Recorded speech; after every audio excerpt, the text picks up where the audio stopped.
Hello and welcome to a quick tutorial on Docker Swarm.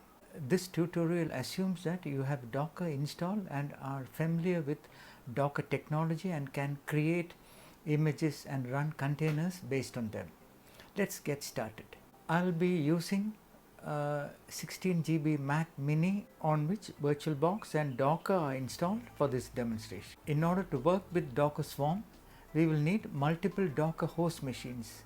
These machines can be cloud instances or separate networked computers, or it can be a single computer running multiple virtual machines. We'll be using a single computer, which is my Mac Mini, on which I'll create 3 virtual machines using VirtualBox. I could have used VirtualBox graphical interface to create the machines, but instead I will use a Docker machine. I could have also used Vagrant for it. Okay, time for some action. Let's create the 3 Linux VMs, one for the Docker Swarm Manager and 2 for workers. Let's first check the version, that is docker -machine space -- version.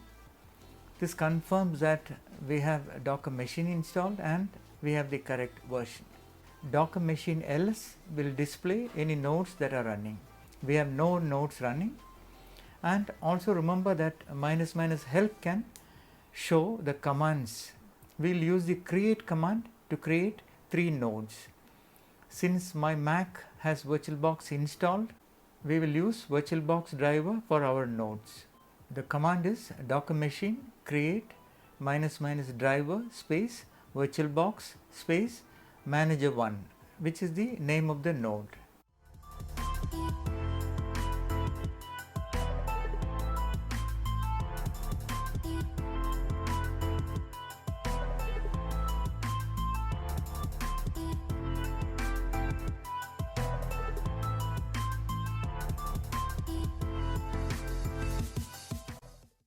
Let's see it.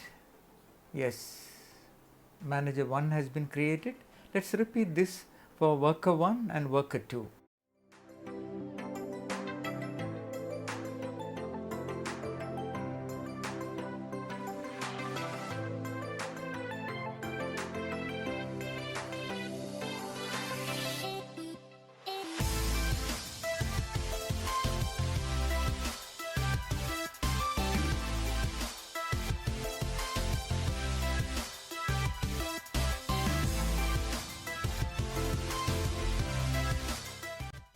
Okay, we have created 3 virtual machines. We can see the IPs assigned. We could also see the IPs using the env command. The env command also gives us the set of instructions to be used if you need to make any of these machine as the default Docker machine. But in our case, we don't need that because we'll be logging into these nodes to execute our commands. Let's confirm that we can SSH into these boxes.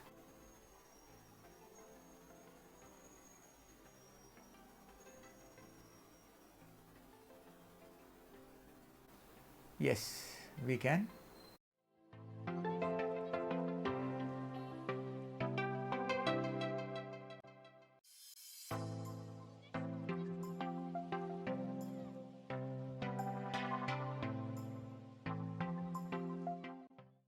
Okay, just to summarize what we have done so far, we have created 3 Linux virtual machines with distinct IP addresses, and we can SSH into each one of them as if they are separate machines. Now remember, these machines could be different cloud service providers like Amazon or DigitalOcean or Microsoft Azure, Google Cloud, etc. Okay, the real fun starts now.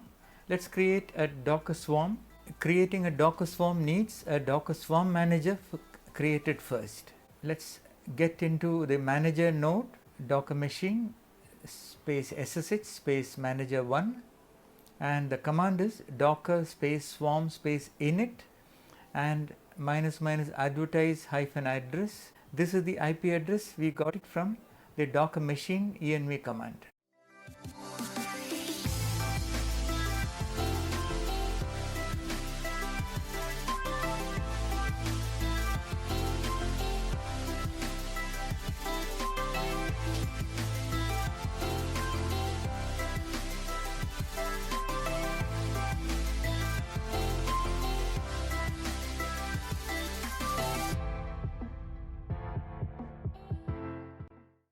Okay, now that we have initialized one computer which is called manager 1 as Docker Swarm manager, what we need to do is we have to run a command on each of our worker nodes to make them know the manager node, and this is called joining the manager.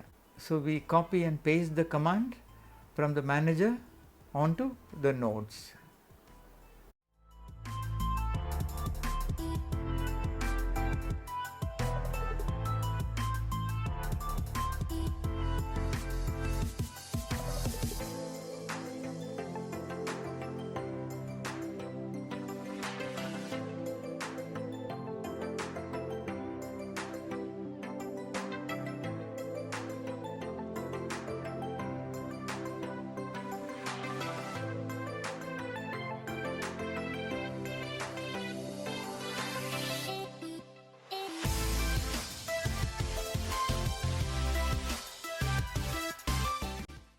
Okay, now the three machines are working as a Docker swarm. Now we need to get into the manager node for all our remaining commands, and it's the manager's role to execute the required commands on the relevant nodes. Let's get into the manager node and create a service called NGINX. So the Docker service create called my NGINX, and we will expose port 8080, and we will use 3 replicas, which means this container will be running on 3 nodes. We will use the image NGINX, which is a web server. Let's check Docker service ls. Yes, our service is running, and if you want to see the containers running within this service, we can type Docker service ps my NGINX, which is the name of the service, and here we can see on which node which container is running. We can also log into these individual nodes to confirm that these containers are running as well. Remember, we need to wait for the state of these containers as running before we execute further commands. Let's browse this web server using the exposed port 8080. Yes, NGINX default page is being served.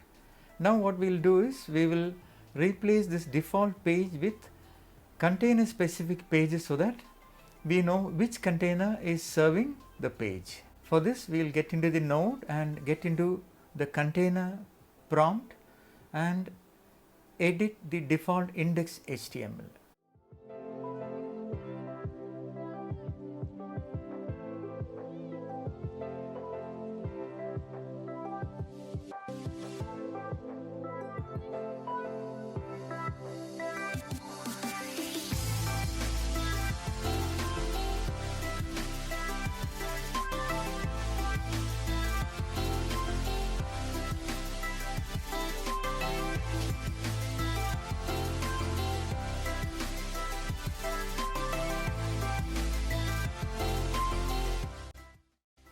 Let's repeat this on the other 2 nodes as well.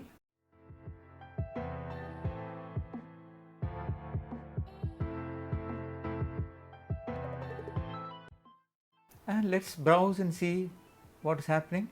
We can see that this page is coming from the manager node. What we'll do is we will remove this manager node from this service.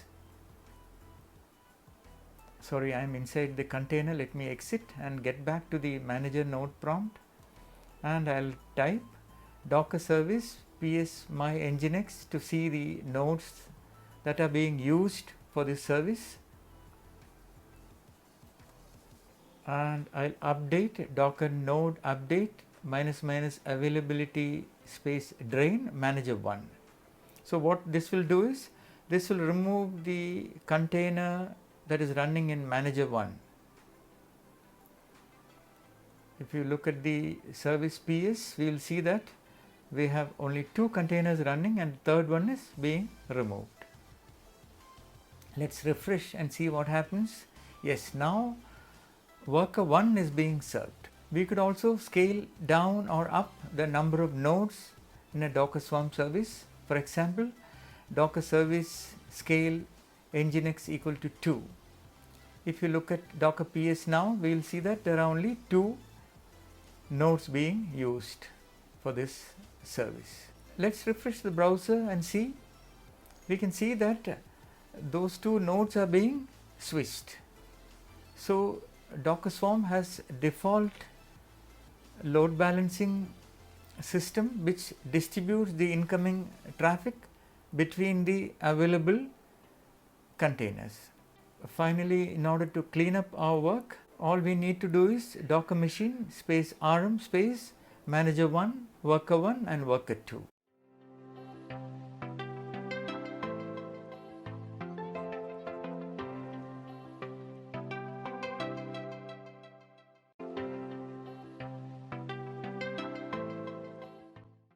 All the 3 machines have been removed. This is a quick practical introduction to Docker Swarm. I hope you like this tutorial. Please feel free to give your valuable feedback. Thank you.